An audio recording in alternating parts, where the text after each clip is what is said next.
மணிரத்னம் இயக்கத்தில் கமல் ஹாசன், சிம்பு, த்ரிஷா கிருஷ்ணன், நாசர், அபிராமி உள்ளிட்டோர் நடித்திருக்கும் தக்லைஃப் படத்தை பார்க்க சினிமா ரசிகர்கள் காத்துக் கொண்டிருக்கிறார்கள்.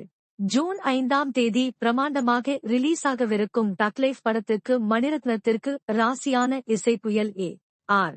ரஹ்மான் இசையமைத்திருக்கிறார்.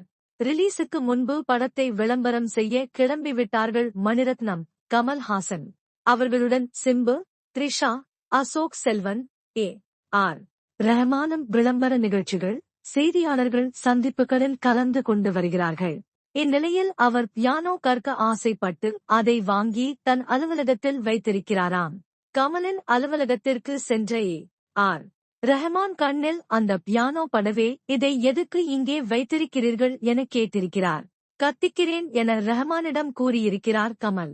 வாசிக்க வர மாட்டேங்குது, கத்திக்கிறேன்னு கமல் சொன்னதற்கு ஒரே வார்த்தைதான் சொல்லி இருக்கிறார் ரஹ்மான். பிராக்டிஸ் என கூறியிருக்கிறார். எப்படியாவது எனக்கு பியானோ வாசிக்க கற்றுக் கொடுங்கள் என பெரிய பெரிய இசையமைப்பாளர்களுக்கு எல்லாம் சவால் விட்டிருக்கிறேன். உங்களுக்கும் அதே சேலஞ்ச் தான் ரஹ்மான்.